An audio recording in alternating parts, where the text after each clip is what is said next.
Hello, welcome everyone to yet another fantastic episode of the Unisolve Question. My guest today is Annamaria Enenajor, a leading counsel in Canada in the field of public litigation, criminal defense, regulatory, constitutional law, and civil law. I'm very honored to have you with me on the show today, Annamaria. Thank you very much. Look, I went through your background information. Uh-oh. Yes, and the epithet that I read are brilliant, phenom, um, inspiration among her peers. You graduated from McGill Faculty of Law as the gold medalist. You clerked for the Chief Justice of Canada, Richard Wagner, or more properly, Richard Wagner. You practiced litigation in New York for some time, and then you joined Clayton Ruby at his firm here in Toronto. I'm sure everyone listening to this show knows who Clayton Ruby was. Is it hard to be so smart? I I don't know what kind of question, how I'm supposed to answer that kind of question. No, this is a very serious question because you are obviously much smarter than most of us. And I've been thinking lately about the solitude of intelligence. Hmm. Have you experienced that? Is it hard to be smart? Um, I mean, feel myself very fortunate to surround myself with people that I'm constantly learning from. And so the thought of um, positioning myself as being more intelligent than others is, first of all, I find it not productive because there's always something that you can learn. There's always not even just facts, but skills. And I love that idea of absorbing the gifts of others and learning from them. Um, so like I have found my existence in law to be quite joyful because of that constant journey of exploration. And you think you've mastered something and you come across someone who just does it so much better or who does it more effectively or more compassionately. And so I think what's more valuable is what we can teach each other and to recognize that you're always learning. And if you think of yourself as being static in terms of skill, in terms of knowledge, in terms of your ability to advocate, if you are satisfied with your skill level, I think you will quickly be outpaced by those who are hungrier than you, by those who are more ambitious than you, by those who are more humble in seeing how their skills can be constantly amplified, renewed, refreshed. And so I like that path. I like that journey. There's nothing static about the skill of practicing law and practicing litigation. And if I were to label myself as somebody who is smart relative to others, I think that's actually a dangerous path to go down because it means that I'm not constantly pushing myself, which is, I think, part of the reason for my success. I often put people on a dangerous path, but I'm sure you can resist my influence here. Yes, yes. What is more important to your work, sheer intelligence and skills or passion? Your area is different from commercial litigation, where I practice law, for example. In my area, it's hard to say that commercial litigators are passionate about a cause or about an idea. Well, sometimes they are, and we can talk about that, but I think it's much easier to talk about passion in your field, which I believe mostly consists of opposing government. Yes. Well, I think it's a little bit richer than just opposing government. I think it's about um, ensuring the proper checks and balances exist on the government to preserve and protect our democracy and the individual rights of the people who are subject to the government's monopoly on the use of force against its citizens. Liberty, dignity, the right to life, the right to freedom, all of those things I think are at the core of the passion that I have for this profession and for the line of the profession that I've chosen to pursue. Um, but I would say that I see passion in commercial litigators as well. Like I see passion in at least maybe the ones that, I work with and where there's crossover in our files, but I see them, they're passionate about the truth.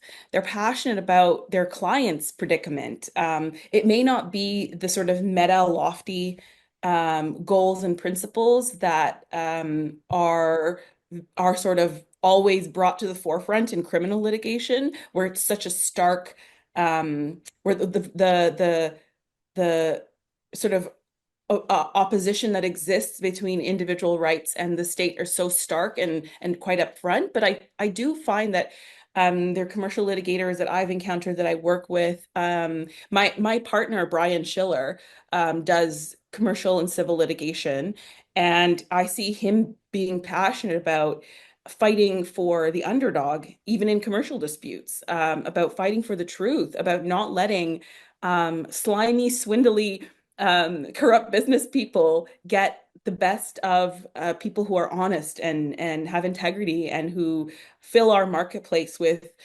good ideas and with good products, or with just the commercial everyday reality that we all rely on. We rely on the certainty of contracts. We rely on that people will be held responsible for costs that they bring to others. So I think that sometimes there's this temptation to create a stark contrast between the kind of work that public and criminal lawyers do and the kind of work that commercial litigators do. But as I, work more and more with commercial litigators and civil litigators in that field, I find that our values often align with the truth-seeking function that is at the core of an adversarial system of litigation. Yes, we're all lawyers after all. We all have a special status, a special constitutional status. I don't think any other profession has a constitutional standing or status in Canada and some other countries. You mentioned, I think you referred to criminal defense work as having lofty ideals and lofty goals, if I'm not Mhm. mistaken. Do you think Crown Counsel also work for lofty ideals and goals? Absolutely. And in fact, they're constitutionally required to do so. One of the things that I find, as you mentioned at the outset of our interview, I worked in New York for a few years before moving back to Canada. And I must say that I find that the Canadian justice system and the Canadian crowns generally that I've encountered really abide by the principle in a Supreme Court of Canada case called Boucher that has dictated that, the role of the Crown is not to seek a conviction. It's to exercise their function in the public interest. It's a truth-seeking function. It's not about winning or losing. It's about making sure to preserve the integrity of the justice system, the values of the charters, and the truth-seeking function of the court. And I have found that as a result of that, the Crown Counsel that I've worked with in many cases are a lot more reasonable and less prosecutorial minded than the attorneys, the district attorneys, the U.S. attorneys that I sat across the table from in the United States. Um, and and I find that the underlying principle of the function of the Crown is to serve the public interest. And I think part of the way that that manifests itself is that in my trial strategy, when I first get a client's case, my primary objective is to persuade the Crown that it is not in the public interest to proceed with these charges. And I'm oftentimes successful. And it's because the Crown is not seeking a conviction. willy-nilly. I find that the Crown attorneys that I've worked with take very seriously their role as public officers and making and take very seriously their role to ensure that an innocent person isn't convicted as well. So, and I know that there are always going to be exceptions and there are always going to be, horror stories and there's always going to be abuse of discretion. We're human, but I find generally the culture that I find it supports the idea that even in the Crown's office, there are lofty goals relating to ensuring that justice is always done. I think one of the Crown Counsel that definitely represent this lofty ideal or represented when she was Crown Counsel is Associate Chief Justice of Ontario, Michael Fairbairn, Mhm. who was a guest on the show. And the defense lawyer, the criminal defense lawyer that she often went up against was Marie Hannon. Mhm. And she also was a guest of the show. I encourage everyone to watch both of these interviews. Michael Fairbairn, Associate Chief Justice of Ontario, who represents this ideal of a Crown Counsel, and Marie Hannon, who for many people represents the ideal defense lawyer. But you would agree that a lot more people heard about Marie Hannon than about Michael Fairbairn. I would say that the vast majority of people never heard about Michael Fairbairn outside of the legal community. And then, a lot of people heard about Marie Hannon. Of course, she's a celebrity. Crown Counsel have much lower profile by virtue of their job. They're not they're usually employees. Well, they're always employees of the government. Mhm. And criminal defense lawyers are often solo practitioners. They answer to no one but the law society and then And their law. clients and their clients. Yes, yes, that's presumed. If of course, Crown Counsel answer to their client, who is also their employer. Mhm. Um, And do you think that influences the public opinion? When we talk about awards, for example, when we look at awards that lawyers get, the cases that lawyers are praised for, they're usually cases on behalf of the party whose charter rights were infringed. Charter is one of the most fertile grounds for praise for lawyers. Crowns don't get usually they don't get really recognition or awards very much or as much as defense lawyers. They just do their work quietly. Do you Mhm. think that there is a disbalance here or imbalance in how the society learns about the work of each of these two groups? And do you think there is any risk in that imbalance? Um, That's a really good question. I think for the most part, society it does receive its information about what goes on in courts and what the function of the various justice system participants is from, or the various functions are from the media, and so it's the media's focus that directs their understanding of these cases, and often the media is driven. By stories that are more sensational, and they are driven by personality and character.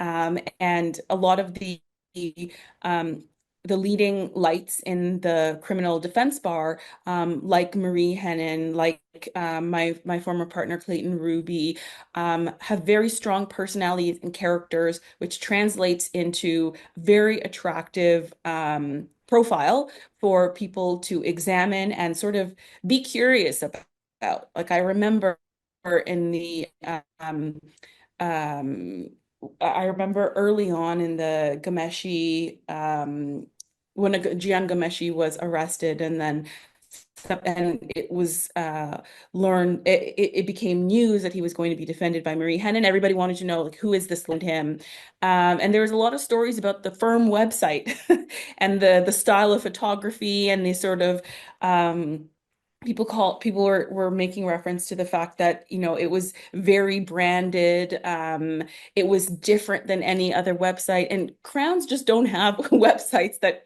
market themselves like that, so there's just not that much fodder for commentary. And also I think generally crown offices discourage public statements made by individual crowns, whereas defense lawyers often use the court of public opinion to bolster their client's case or their impression, and they're often open to making commentary after a case has been decided, either in their favor or against, on the steps of the courthouse. And that's something we see less of, and it's actually, I think, quite discouraged from in Crown offices. But I do think that there is a role to play in educating the public about the important function that both the Crown and the defense have, and to do so in a responsible way. Um, so, and that's part of the reason that, or one of the things that I try to do when I go on television programs and speak to the state of certain areas of law, is to provide that balanced approach, because there's an important function to both sides.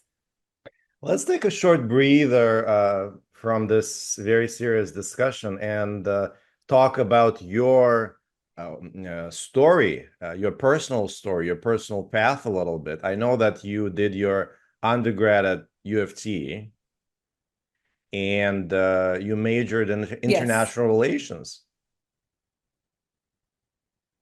I And did. Yes. I also majored in international relations. What a coincidence. Oh, really? Where did you Yes. study? I went to Graduate School of Public and International Relations in the University of Pittsburgh. Oh, Yeah. cool. So my question to you is about your undergraduate program.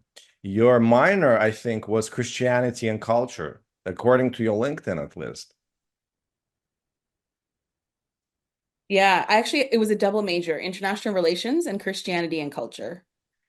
Can you talk a little bit about your double major? What is Christianity and culture as a program? What was it all about and why you chose it? Yeah, so absolutely. So I grew up in quite a religious background, like a family. I and the religion specifically was Catholicism. So my mom is Catholic, and she raised us Catholic, and so I went to Catholic school my whole life.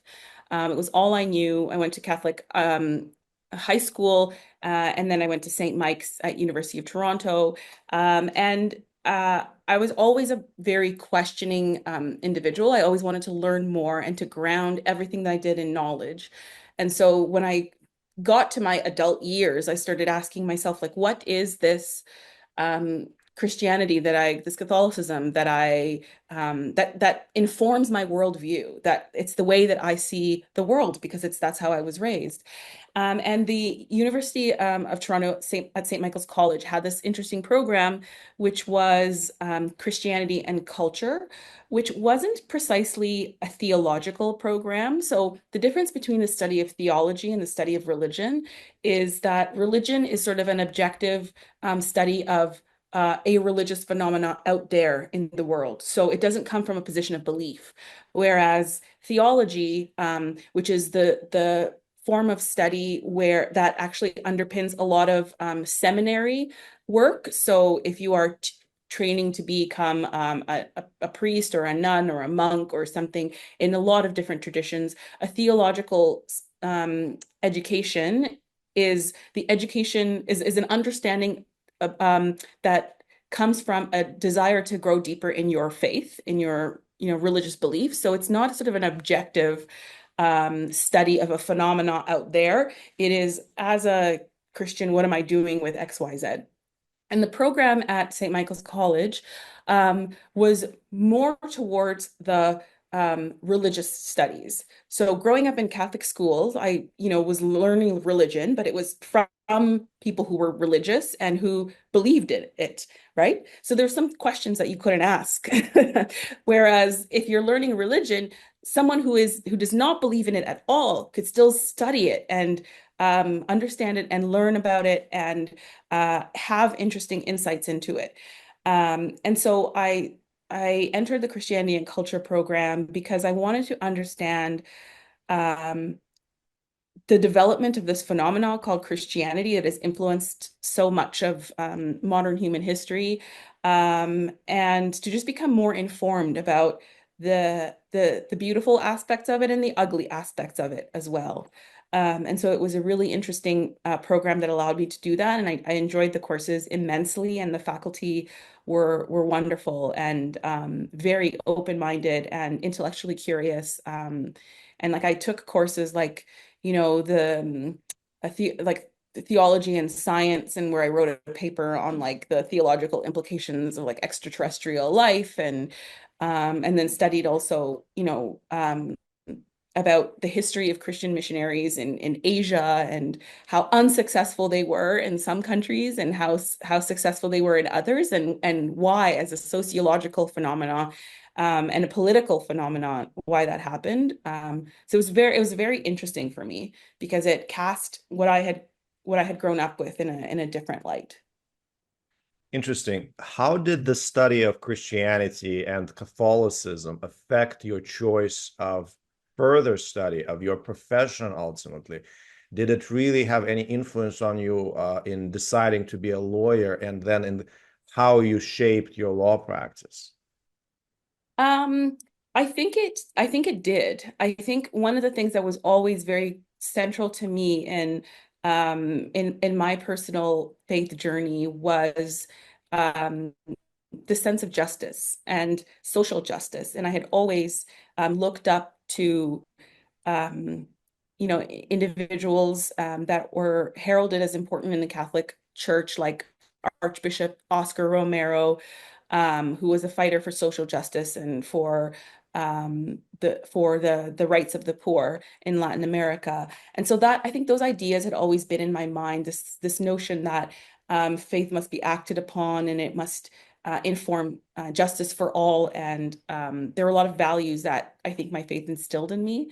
Then I have to say that as I transitioned out of young adulthood into like later adulthood, Maturity. I mature old age, No, decrepitness. no. um Optimal condition. Let's call it Optimal optimal. condition. Thank you. Thank you. Um, I fell out of faith I fell out of belief with Catholicism and with the church. And there were just certain principles that and ideas and troubling aspects of the belief system or belief aspects of the belief system that troubled me that I couldn't get behind. And I'm not the kind of person that will say, oh, you know what, I'll just take 60% and the 40% I'll just ignore. Like if I have trouble with like I have trouble with the church, deep trouble with the church's position on homosexuality, deep trouble with the church's position on women in positions of leadership. Like there's a laundry list of things that I find troubling. Um, and I could not, in good conscience, continue um, to be a part of that faith system. But I still think that there are a lot of values that stuck with me and that inform my desire, like inform and motivate me to do the work that I do. So it's interesting. The Catholic Church or Catholicism imbued you with a sense of social justice, yet it ultimately repelled you with some other positions that it held. Yeah, absolutely. I think the older I got, the more I started to question things and ask why in relation to things that I took for granted. And um and also just the I felt like there was that I didn't require it anymore to hold up the values that I cherish, that I can do that in my life, independent of affiliation with a church. So what is helping you today to hold up the values in your life if the church doesn't do it anymore? Honestly, I think it's just the people around me. The like um I really owe a lot to my mentor, Clayton Ruby, who was not religious at all. And yet I feel like just as an adult, as a person that I encountered in my life had one of the strongest moral compasses. Um, and and it just came from his strong sense of an internal commitment to justice and equality. Um, and even just something as simple as the golden rule, do unto others as you would like them to do unto you, which is not tied to any religious, so specific religious affiliation, but is present in different forms in many of them. And it's the notion that why would you hurt another person? Why would you let another person suffer? If you were in that position, you would want someone to help you. You would want someone to stand up for you. Um, you wouldn't want to be treated differently. And I feel very strongly about that. And it doesn't have to be linked to any religion or specific philosophy, but it gives my life a deep sense of meaning to know that I'm working to help other people. And I'm also a big fan of uh, psychologist, philosopher Viktor E. Frankl, who wrote a book, Man's Search for Meaning. And it was he's a Holocaust survivor, and he um, wrote about what got him through the darkest days in concentration camps. And he spoke about, and he developed a philosophy about that at the core of human survival and existence and joy in life is this eternal search for meaning. What gives you meaning? What gives you hope? And I think I found that in my work. I found that in my relationships. I found that in my marriage. I found that in my children. Um, when I think about what I'm doing and what I hope to do, what I'm trying to do for the justice system, I think about if any of my kids were ever in front of the justice system, like what would I want that system to be for them? I want it to be, fair judges. I want it to be compassionate and understanding and creative prosecutors. And I want it to be fierce defense counsel who will fight for them no matter what. So that's kind of what I'm trying to build, and that's how I find meaning. And I don't find that I don't need religion to do that. That's very moving. I know that you're deeply steeped in the justice system, and this is your day-to-day work. This is mostly all you see is this crucible of charges and defense. But would you agree that no one wants to end up in the justice system? No one wants to experience the justice system, whether it's bad or good. No one wants to experience even the perfect justice system that you just described. And deep down, you don't want your children to come anywhere near the justice system, right? And a good society focuses on policies that prevent people from going there in the first place, or from, if you look even higher from the bird's eye view, a good society probably doesn't want people to commit crimes. Absolutely. You can prevent people from landing in the justice system by abolishing crimes. That's one approach. You can Yeah, abolish crimes, but that doesn't abolish violence. That doesn't abolish the fact that some people will commit violence to other people. It doesn't absolutely. abolish the moral judgment. It doesn't abolish the ethical systems that people hold outside of any legal or justice system or politics, right? So, but our work as justice system participants sometimes clouds us from seeing that picture. Not you, I'm sure you're better than me, way better, but what is your perspective on that? It's Yeah. not common for defense lawyers to talk about fighting crime. Oh yeah, but I think in the last few years it has become more common, and the reason is because we have a growing body of social science evidence that is telling us what we need to do in order to actually prevent crimes, and it's not to build bigger jails, and it's not to create more lethal police forces. Um, Prevention of crimes, and this is something that I'm actually quite passionate about and I've worked with the Criminal Lawyers Association to advocate for. The root cause of crimes is poverty, social dysfunction, addiction, mental health, marginalization. And I think it's very complicated because we assume that crime is largely the result of the moral failing of an individual. And there are some individuals, particularly those with extraordinary power, who abuse that power against people who are vulnerable, who it is a moral failing on their part. They have chosen to do something that is wrong. And I am glad that we have a justice system that can be responsive to that. I don't want to I don't want to live in a society where those people feel that there's impunity for their actions. But I also don't want to live in a justice system at the other end of the spectrum, or live in a country where we have a justice system that exists on the other end of the spectrum, where the focus is on using the criminal justice system to solve problems that are not criminal justice problems by nature. So if we look at addiction to drugs and mental health issues, if those are treated for what they are, those individuals will not end up in the justice system. Um, and that's part of the reason why, in addition to doing my litigation work, I also do a lot of public advocacy work.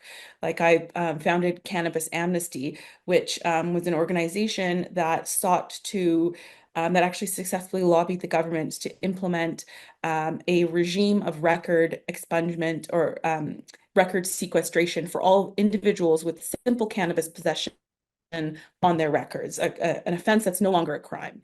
And these are people who, because that action resulted in a charge and resulted in a conviction, those people have faced extraordinary challenges in reintegrating back into society and putting that criminal past behind them.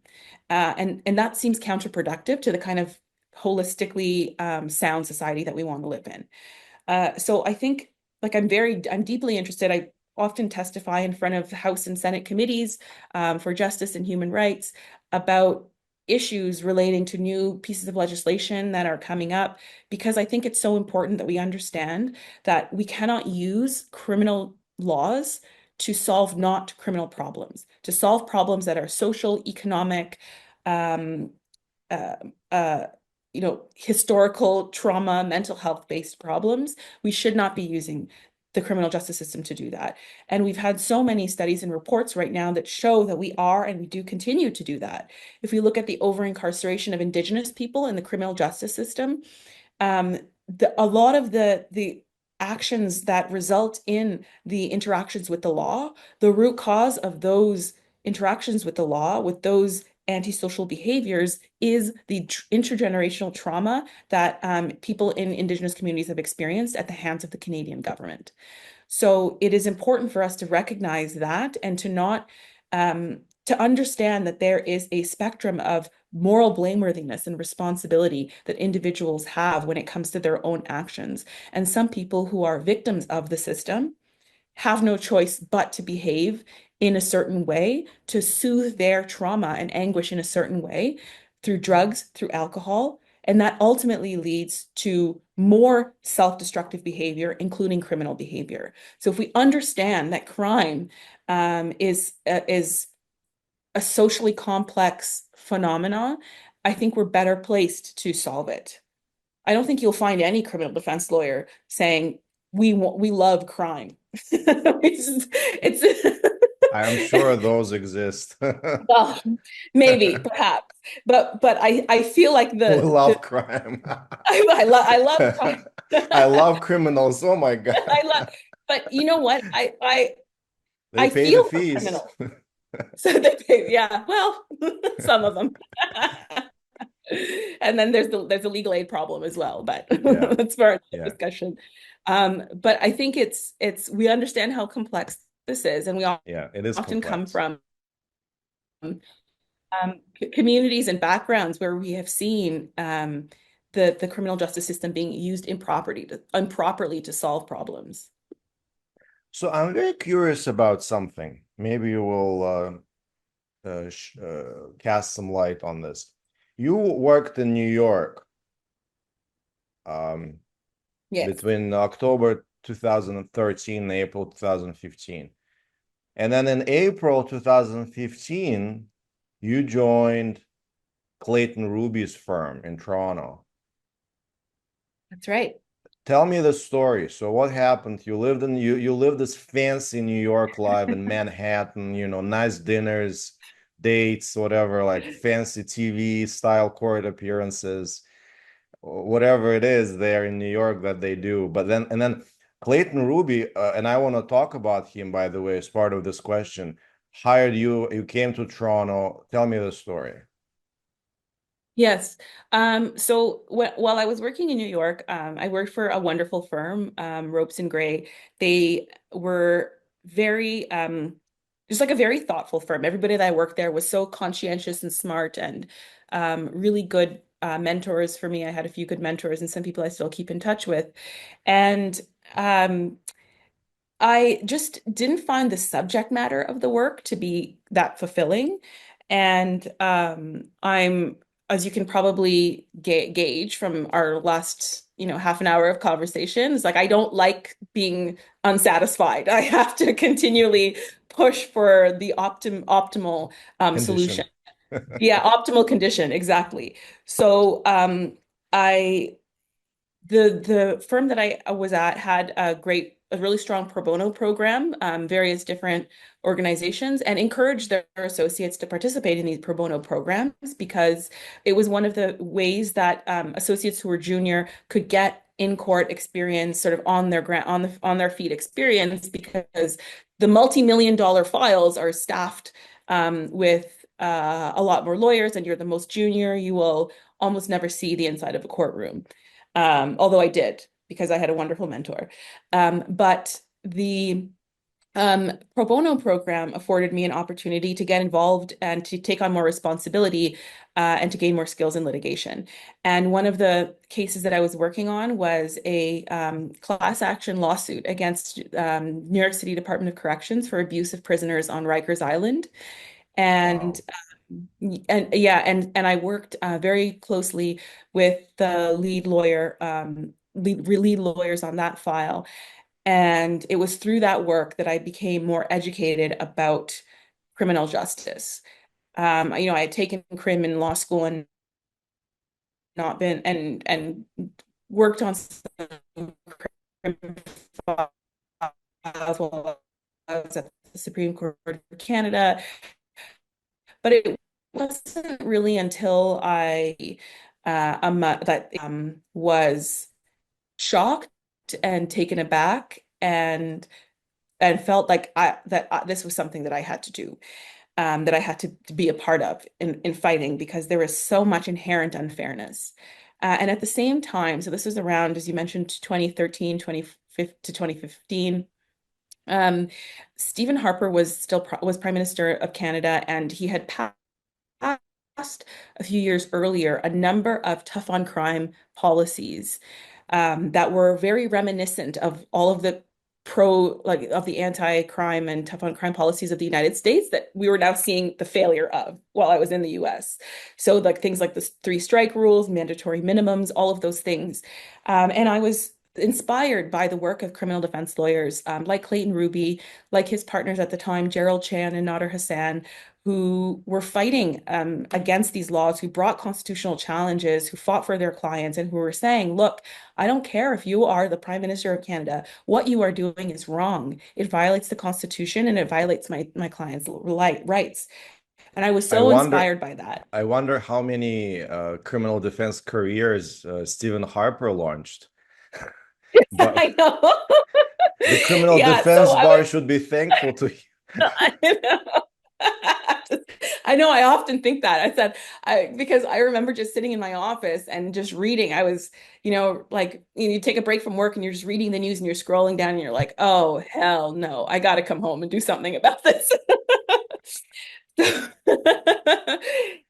So I reached out. One of my co-clerks knew Gerald Chan, and I reached out to him by email. And I traveled back to Toronto over a few weekends and visited them and interviewed with them and met them. And then they said, we'd be happy to have you join our firm.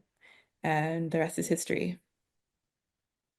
This is a great example of the beautiful rule that I strongly believe in. Ask and you shall receive. Yeah. You gotta ask. People Yeah. out there, if you want something, ask. People who don't 100%. ask, they don't get. This is a beautiful story. Thank you so much. Yeah. Very inspirational. Tell me more about Clayton Ruby, who he was, what he did, what place Mm. he held in this community. Tell me more about him. He is not with us anymore. Please tell me Yes. more about him. So he is one of the most extraordinarily generous, emotionally intelligent, and compassionate and morally righteous people that I've ever met. He was drawn to criminal law because he was drawn to assisting the underdog. He, I think, was an inherently subversive person who was driven by his own moral compass, and he always believed strongly and firmly in the equality of all, unwaveringly. He fought for the rights of gay and lesbian women in the army. He fought for equality for women. And it was always at the forefront of his entire practice. And it was something that I felt very deeply when I worked for him. Um, I think most of all, um, he taught me that, you know, there's so many skills that can make you an exceptional lawyer, but to be a really good lawyer and to be a happy lawyer, you have to be a good person. And by that, I mean, don't cut corners, don't lie to others, don't lie to yourself. Always be truthful with the court. Your reputation is everything. Never mislead anyone. Understand that you have a function beyond serving your clients. You have a function to preserve the integrity of the administration of justice. Defend your clients with dignity. Always remind yourself of the values that brought you to this profession. Just having the privilege of working with him for so many years in that environment really helped kind of like screw my head on right when it came to criminal defense. And always helped and helped me stay very closely wedded to the true purpose of why I'm doing this work and why I want to do this work and why I find joy and meaning in this work. What would you say Clayton Clayton Ruby's biggest achievement in his career was? Was it you? No, no, no. Also, he didn't achieve me. Well, he did train Um, you. he did, yes. It's I don't I don't know. I don't think of him that way, because I think, like, to me, it's like who he was as a person is what's more important. Mhm. And he brought that energy, that integrity to everything, and so that everything was an achievement. Even the piddliest, guilty plea of a legal aid client versus, a big precedent-setting case that he argued. Like, I think that to him, the integrity that he brought to each of those processes was um, was what I took from my experience with him. So it wasn't necessarily a legal accomplishment, because one thing that I've also learned in this profession is you lose a lot. You get a lot of sometimes in criminal defense, you actually represent a criminal and they will go to jail. So you have to get used to that. And so it's the process and the dignity and the integrity that you bring to that defense, and the zealousness of your advocacy. That's what I like. That's when I look at him, and I think about him and his legacy. That's what I think of, at least for me. I know he means a lot of things to a lot of people, and he was a lawyer for 50 decades. 50 decades. I cannot possibly Five start to decades. amass a list of his best and most notable cases, but there are a multitude of them. But I don't know what he might say to that question, but I know that one of his proudest accomplishments was raising two beautiful children. Like, he loved his kids, and I found that to be very touching and beautiful and human. I, had this impression that in order to be a successful lawyer, you kind of had to pretend that your family didn't exist, or not show that softness, that, not gleefully giggle about the your family and the love that you have in your life. And I found that he took so much joy and pleasure in that, and that sort of gave me the license, the freedom, the to do that because it was I had misunderstood that that was a weakness, but it was a strength. It gave him meaning. It gave him passion, and I took that from him. Your words about the role of the family are very powerful, and it warms my heart that you told us this about Clayton Ruby, the role of his family and how he turned you basically on the view of the family and the role of the family in the career. I often ask my guests about their family and the role their family played in their ascent, in their growth. Tell me more about your parents, about your family, how they influenced you. Did they play any role in your decisions to choose your education, your career, and your career path? Um, so neither of my parents are lawyers. We immigrated to Canada when I was 10 years old. My mom is a teacher, extremely hardworking, ambitious, uh, kind and generous and very motivated. And she very much saw her role as a teacher and then ultimately as a vice principal in a school as providing great meaning in her life. And that was very evident to me, not only throughout her career, but also at her retirement. The number of people who showed up to celebrate her and to talk about the important impact that she had in their lives. And I remember, even growing up, we would we weren't very well off, but my mom, every Christmas would be gathering things for the students in her class who she knew their parents could not afford anything. So we would just, try to put things together for them. She would bake for them, she would cook for them, because sometimes she had students in her class who came to school hungry. And so just that nurturing sort of holistic um, sense that she brought to her work, I think really resonated with me. And it meant that in choosing the path that I wanted to go down, it couldn't just be a job. I couldn't just be, producing widgets. It had to be more integral to my personality, my character, and the meaning that I have in my life. And I would say that my mother did such an incredible job in modeling that with also being ever present for her children and working really, really hard and loving us unconditionally. So I think I had a great role model in that. And my father, when we came to Canada, was a foreign trained medical doctor, and it took him decades or not decades, sorry, years. But I think maybe like over a decade, yeah, about a decade to get relicensed as a medical professional in Canada, and to start his own practice and become very successful as a doctor. And it took like watching him go through that and to persevere and to fail and get up again and requalify and in a whole new country. It was very inspirational. It meant that, in the same way that you said that ask and you shall receive. If you don't try, you will never get there, right? So you have to keep trying, and there are times where you might fail, but just keep pushing. And I really learned that from my father. Um, yeah. How many languages do you speak? Um, English, obviously. Slovak. What? I'm yes. Seriously? Yes, I'm Uh, half Slovak. My mom oh is my, my mom is Slovak. Yeah, I was born in that Bratislava. see, this is I always have these Eastern European guests. Who's your other Eastern European guest? I had so many Eastern European guests, people of Eastern European background. I love Eastern Europe. Yeah, So you I speak Slovak, по-словацки говоришь? ano, hovorím po slovensky.